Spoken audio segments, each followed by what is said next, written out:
attention to your station, the African Independent Television, and welcome to your program, Security Watch Africa. On this channel, we'll bring you the security and safety information you need to keep your life safe and secure.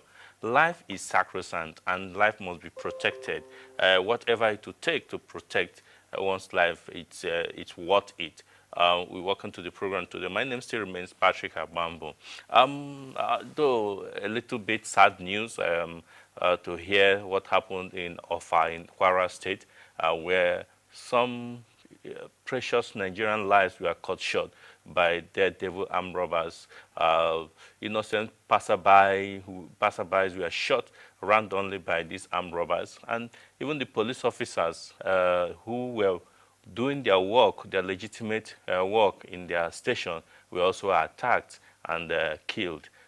It really calls for a sober reflection because we need to protect the lives of Nigerians. The way and manner in which people's lives are easily taken is quite disturbing. This calls for a lot of responsiveness by the law enforcement agencies. We had thought that the days of blanket day, the days where armed robbers would at will wreak such havoc, because so many banks were attacked on that incident and many people were killed. We thought that those days were over. We want to call on the police to do everything possible to ensure that those who committed that crime are brought to book. Not only brought to book, but that this will not repeat itself again. I believe that this incident in Kwara State should be a wake-up call to other states, other police commands all over the Federation, that these guys may still strike, even as they are battling to handle other issues, other challenging and troubling issues. But they must also look at how to use intelligence to prevent such things from occurring. No wonder the Inspector General of Police had come out with the marching order to mop up arms, because there are a lot of illicit arms in the hands of people. Those arms are not supposed to be there. Now, we are all over the Federation, arms are being recovered and returned back to the police so that it can be properly controlled. I must really ask that everything that needs to be done to ensure that the arms are recovered should be done, so that Nigerians can experience peace. Peace we must. In Abia State, for instance, more than 1,300 arms have been mopped up, and the other states are also following the same and mopping up. In Enugu State, for instance, so many have been mopped up. We'll be getting you some of the visuals of these arms that have been recovered. In Port Harcourt, over 120 has also been collected. All over the Federation, these arms have been recovered. More still needs to be done so that Nigerians can be well protected. A society where you have arms in the hands of those who should not bear these arms is quite disturbing and is dangerous. So we also want to commend the Enugu State Police Command for proactively taking charge when they got the information that a herdsman was seen in a farm in a community with AK-47. Police quickly mobilized and went there, and he was apprehended and arrested. And the Commissioner of Police, Mohammed Damalam, was there to assure the community that proper security will be put in place. Things like that will not happen in Enugu State, because Enugu had witnessed peace for some time now.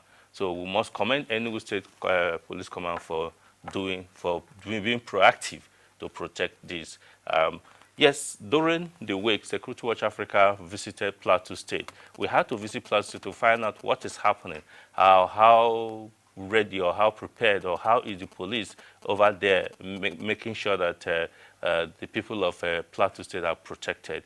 We had interaction with the Commissioner of Police and some residents of Plateau State, and also visited the Mopo 8 Squadron Command to see how the mobile policemen are being prepared and ready to help provide security for the people. Sit back as we bring you the interview with the Commissioner of Police, CP Onde Adie.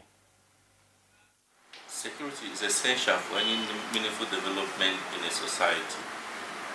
In a situation of unrest, restiveness, war, strife, there can never be development, and the people will be retarded. Plateau State, in the north-central part of Nigeria, in the past had experienced insecurity. Governments, both state and federal governments, have done everything to ensure that there is peace so that people will go about their lawful businesses. One security agency that has put in everything to ensure that peace prevails in the state is the Nigerian Police Force. Recently, a young, dynamic, operationally sound police officer was posted to the state to ensure that crime and criminality is brought to the barest minimum. Information gathered is that now criminals who had used the state as a base to commit crime had left the state. Police is still working hard to ensure that the state is made safer than before. Join us as we have this in dialogue with the Commissioner of Police, Plateau State, CP Ude Ade. We understand that peace and security are key to any meaningful development anywhere, in any society. And so when I came in, I realized that we needed to take some key steps to ensure that peace and security are guaranteed in Plateau State, and to reassure people that the place is safe. Those who were here and left, they could return. Other persons who want to explore new grounds, they can consider Plateau State as such and come in. That the place is safe to do business. And in the light of this, we had to reach out to all these interest groups, the stakeholders, to let them understand the absolute necessity for peace and security. That they needed to cooperate with us. It was not going to be just our own responsibility. And they accepted with us, and we've been working well. Plateau State is peaceful. There is no society that is without conflicts.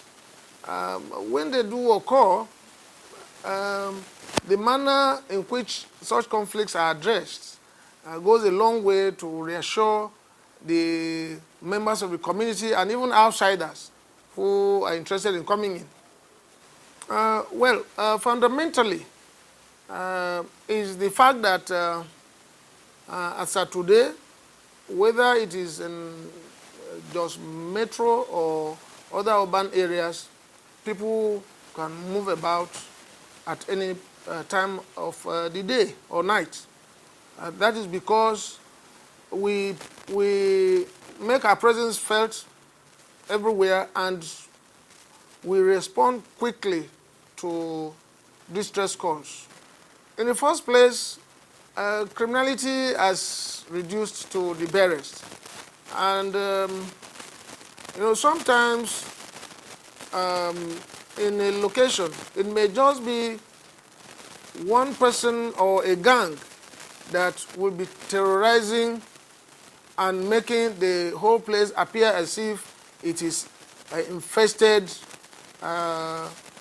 with criminals. And here, what we used to experience is either car snatching or cars removed from where they are parked.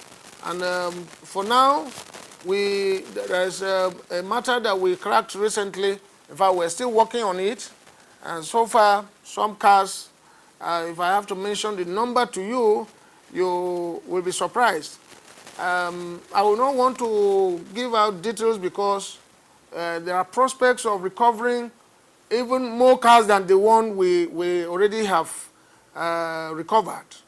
And so that is it. And based on our prompt deployment, mobilization, the attack that took place sometime in Bokos some weeks back our men were able to arrest one of the attackers and recovered an AK-47. Investigation has virtually been concluded, is to be arraigned. We also arrested some of the accomplices who had looted. After participating in the attack, they looted some animals and took to sell. They were apprehended. All of them are going to be prosecuted.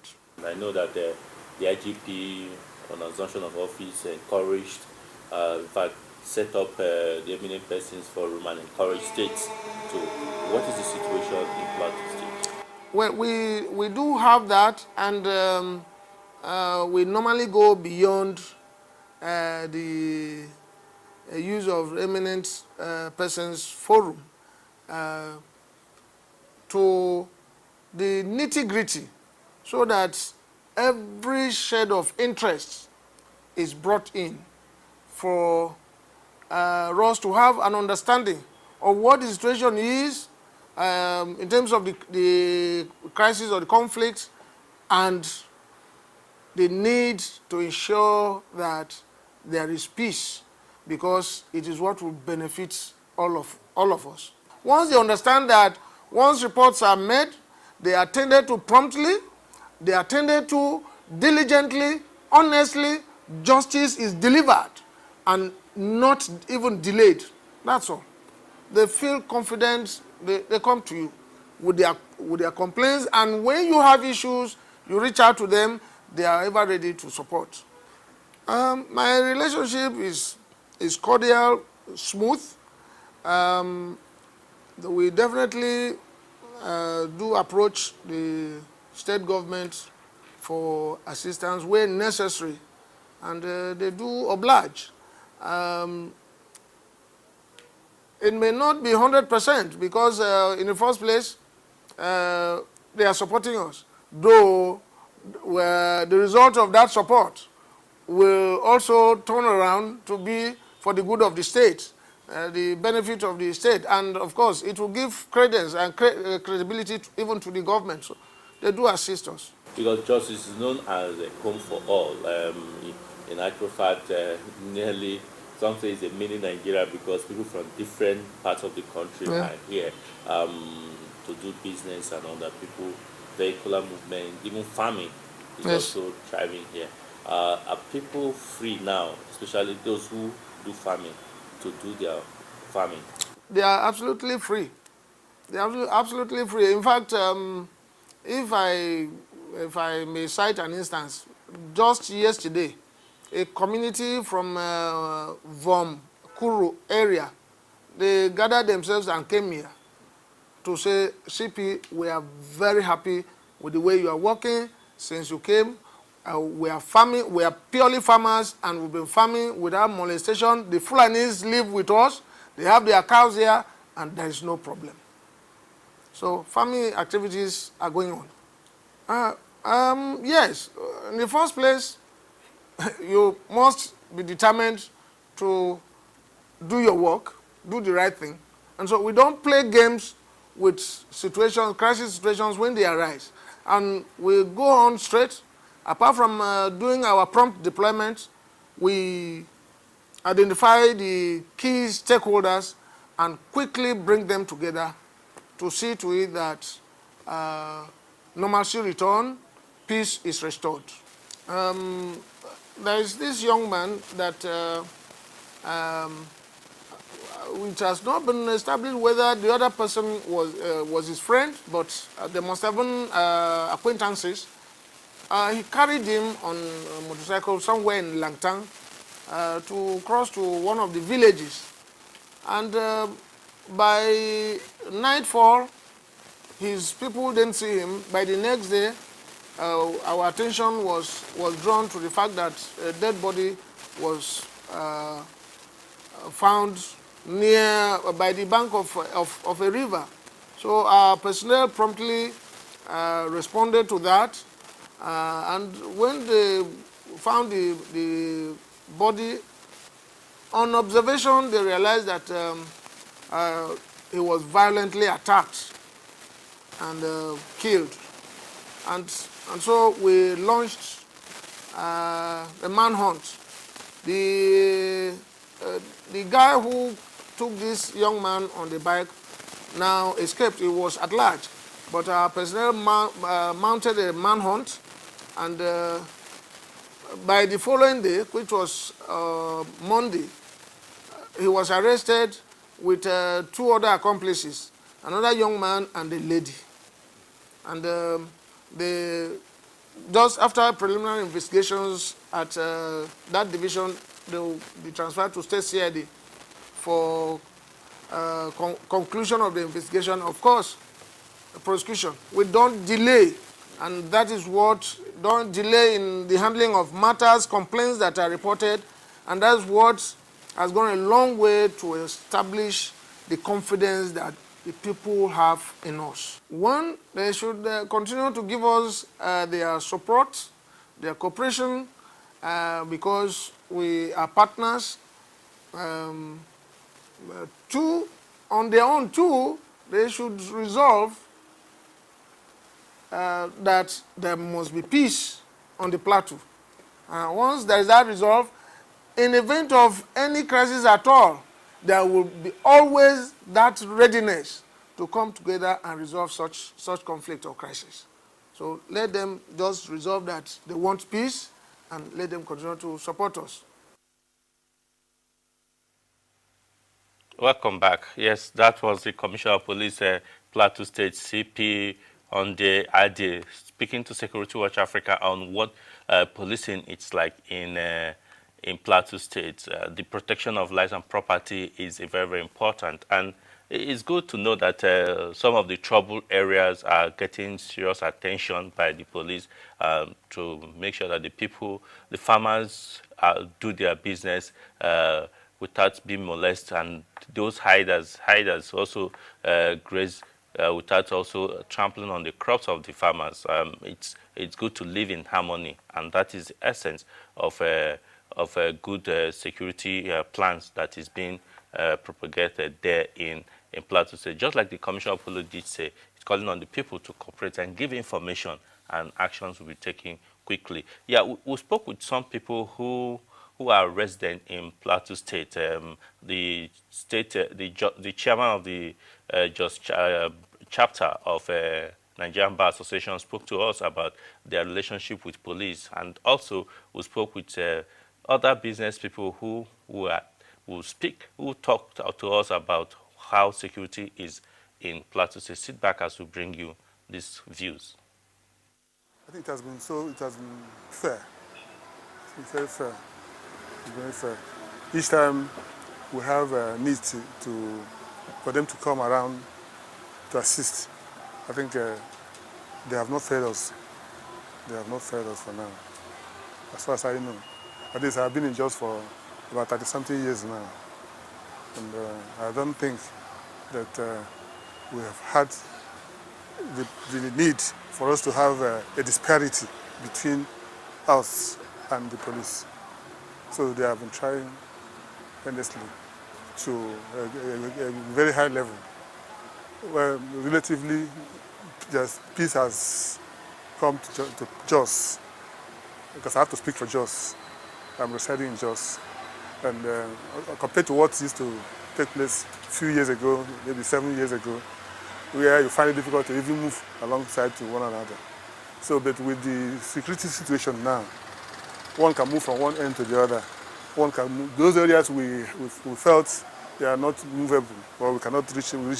Now we can go there. I even do business freely with them. So I pray that the government should put more effort so that the peace will go beyond what we are even having right now. I said I found the commissioner a very pleasant personality, and to me that should translate through the rank and file of the police. He's trying. The state is a state that has its own challenges now. And the commissioner of police that comes here certainly has an arduous task to keep peace and maintain the peace in regards to the level of criminality that is coming from unusual places, not the regular crimes we are faced with. So he's trying. We have asked him, we invited him to let us know where he feels we can collaborate with the police force here. And then we'll give them all the backends and all the suggestions, all our ideas, we'll give it to them because we'll find them people to work with. In any case, we even have to work with them because they are part and parcel, of the criminal administration, in the country. So if we're able to have a good rapport with the police, it's in the best interest of society. Welcome back. Yes, you heard when the chairman, MBA, the Nigerian Bar Association, commends the police, you know that there's real synergy in the criminal justice administration, and we must say kudos to what is being done in Plateau State in trying to make sure that policing is done the proper way. Yes, as part of we finding out how ready are the Nigerian police forces, especially the elite unit of the Nigerian police force, which is the mobile force.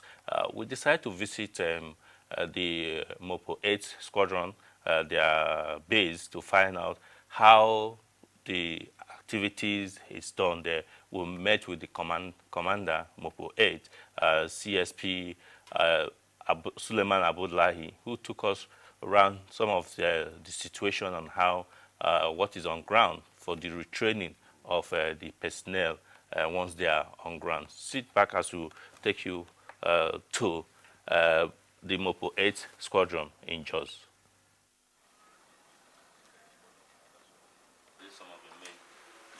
Yeah, the barracks. This is a very big barracks. Just like it, somebody giving us water 24 hours. But here is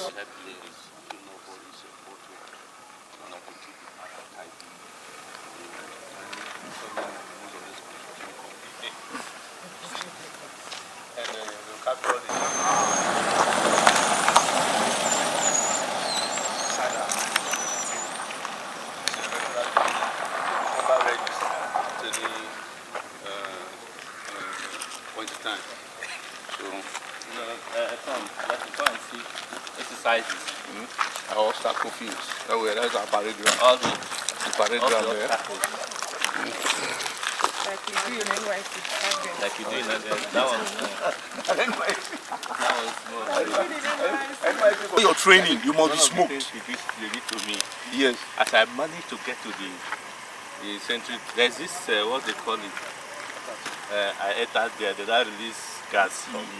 Inside the room, locked up. Enough tear gas, because people on range will be firing target. So it is either you endure the smoke or you don't take the smoke and take the bullet. Because that's how the bullet will be flying and you are there. So it is better you pass out where you are than to take the bullet. Because it's part of the training they will give you when you get to get area. Yeah, that was the commander explaining to security watch about the training that, in part of endurance training. You can see the rocks that are there for them to be able to withstand critical terrains that they may face when they go on in any situation that calls for their attention of the mobile unit. The just training base, especially the Mopo 8, is well prepared for different types of operation that the men will face when they go out for the operation, be it the maneuvering and different style. And that is why we decided to show that the police will have to go back to the training, which they are known for. The mobile police must go back to the training and stop carrying handbags for their principals. And we're happy that they are recalling them back from most of the those who are not supposed to have these mobile police men. Because mobile police must be battle ready at all time. They are the stopgap. If the situation becomes critical, they have to come in and assist. But when they are being posted to guard homes and escort children to private children to schools, that they have lost their elitist style, and no wonder when they face serious challenges, they are found wanting. But the days of the glory days of mobile police, I think, is coming by, because the training and retraining process is beginning to take effect, and we hope and pray that the Inspector General of Police will do everything possible to ensure that the mobile policemen do not continue the way they are, because monetization of mobile police service, it's killing the force and nobody to go to. And that is why you have the Nigerian army and the Nigerian other military services coming in internal security to assist the police, because mobile police that should have fit in that place are no longer available. We must go for other program to continue on today until we come your way again next week. But next week we'll be bringing you the issue about the mop-up of arms that is taking place nationwide. We'll bring you from Enugu State particularly and some other areas so you can see what is being done to take arms out of the streets of Nigeria. Until we come your way again next week, I will say bye for now and remain blessed.